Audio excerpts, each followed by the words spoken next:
Bonjour et bienvenue dans l'hebdo de la performance. La semaine dernière, nous avons parlé de la vitrine, de ce qui faisait cliquer ou fuir, mais cette semaine, on va s'intéresser à un sujet encore plus frustrant. Votre annonce est vue, elle est lue, elle retient l'attention, le voyageur clique dessus, mais il ne réserve pas. Et très souvent, ce n'est pas un problème de prix, ce n'est pas non plus un problème d'offre d'hébergement ou du logement en lui-même, mais c'est des blocages invisibles et c'est ce qu'on va décortiquer aujourd'hui. Quand un propriétaire me dit « Les gens regardent mon annonce, mais ils ne réservent pas », je pense qu'ils hésitent. Mais en fait, les voyageurs n'hésitent pas longtemps. Ils voient quelque chose, ils voient un blocage et ils passent directement à autre chose. Vous avez perdu votre chance. Sur Airbnb, il y a énormément d'annonces. Donc quand le voyageur clique sur votre annonce, ce n'est pas forcément qu'il va réserver, c'est qu'elle lui a tapé dans l'œil et qu'il va voir qu'est-ce qu'elle lui raconte. En effet, lorsque le voyageur arrive sur votre annonce, il y a deux idées qui se percutent. La première, c'est qu'il veut être transporté et qu'il veut se projeter. Mais la seconde, surtout, c'est qu'il veut limiter le risque et être rassuré. Le voyageur se pose trois questions. Est-ce que cela correspond à ce que je cherche vraiment ? Est-ce que je vais être à l'aise sur place ? Et est-ce que je peux réserver sans mauvaise surprise ? Et si votre annonce ne répond pas clairement à ces trois questions, alors il y a un blocage. Les symptômes de cette situation sont très faciles à reconnaître. Beaucoup de vues, peu de réservations et surtout beaucoup de messages avant de réserver. Est-ce que c'est calme ? Le parking est-il à proximité ? Payant ou gratuit ? Comment se passe l'arrivée ? Comment se passe le départ aussi ? Ça c'est important. Le voyageur n'est pas curieux, le voyageur cherche à se rassurer. En effet, le plus important pour le voyageur et par voie de conséquence pour vous aussi, c'est que le processus de réservation soit le plus fluide possible. Pour le voyageur, c'est une marque de réassurance. Il peut se projeter sur son séjour, il peut savoir comment il va arriver, comment il va partir, sans friction, ou alors en anticipant les frictions. Et pour vous, c'est moins de messages à répondre et plus de réservations. On va maintenant voir quelques types de blocages qui sont facilement évitables, mais qu'on retrouve très souvent dans beaucoup d'annonces. Le premier blocage, et c'est le blocage le plus évident, mais on le retrouve dans beaucoup d'annonces, c'est le manque d'informations. Le voyageur ne sait pas où il va se garer, il ne sait pas quel équipement il va retrouver dans le logement. Ça crée le doute et il passe à autre chose. Le deuxième blocage, c'est un peu l'effet inverse. Beaucoup d'annonces sont complètes mais peu lisibles. Des textes denses, des longs paragraphes, beaucoup d'informations qui au final sont noyées dans la masse et en fait rien ne ressort. Les informations importantes qui vont faire réserver doivent être mises en avant impérativement. Les informations doivent être hiérarchisées en fonction de leur importance. Il faut toujours se placer du point de vue du voyageur. Qu'est-ce que le voyageur a besoin quand il vient dans mon logement ?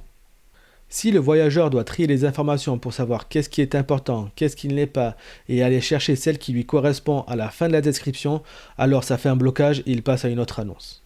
Le blocage suivant, c'est les frictions implicites. En effet, ce qui n'est pas écrit engendre une méfiance du côté du voyageur. Si ce n'est pas clairement indiqué, alors le voyageur va se poser plein de questions. Comment se passe la remise des clés ? Est-ce que c'est un environnement bruyant ? Où est-ce que je vais stationner ? Est-ce que la literie est confortable ? Si vous ne répondez pas à ces points, le voyageur imagine le pire. Il croit qu'on lui cache quelque chose. Et ça, c'est terrible pour la conversion. On vient de parler des frictions implicites, mais il y a aussi des blocages liés aux frictions écrites, qui sont parfois inévitables, mais qu'il faut essayer de diminuer au maximum. Des heures d'arrivée ou de départ trop strictes. J'ai déjà vu dans des annonces quelqu'un dire « départ entre 8h et 8h15 ». Je le comprends au niveau de l'organisation, mais c'est très compliqué pour un voyageur de se projeter en se disant « il faut que je libère absolument l'appartement entre 8h et 8h15 ». C'est très restrictif. Les interdictions de fumer, d'organiser des soirées ou la prise de caution sont des frictions normales, mais il faut les amener de manière humaine et ne pas bloquer le voyageur. Le dernier blocage qu'on va voir aujourd'hui, c'est le manque de projection. Et c'est un peu en rapport avec l'épisode précédent qui parlait de la vitrine. En effet, quand la vitrine a accroché un voyageur par sa photo et son titre, il faut que l'annonce soit dans la continuité de cette promesse. Il faut qu'elle rappelle pour qui c'est idéal, pour quel usage et pour quel type de séjour. Si votre annonce parle à tout le monde, elle parle en réalité à personne.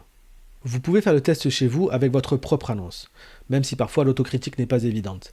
Prenez votre description et arrêtez-vous point par point pour vous dire « Est-ce que l'information que j'ai mise ici est importante ? Est-ce qu'elle est au bon endroit ? Est-ce qu'elle est hiérarchisée ? Est-ce que la friction que j'ai mise n'est pas trop restrictive par rapport aux voyageurs ? Chaque hésitation est une perte potentielle de réservation.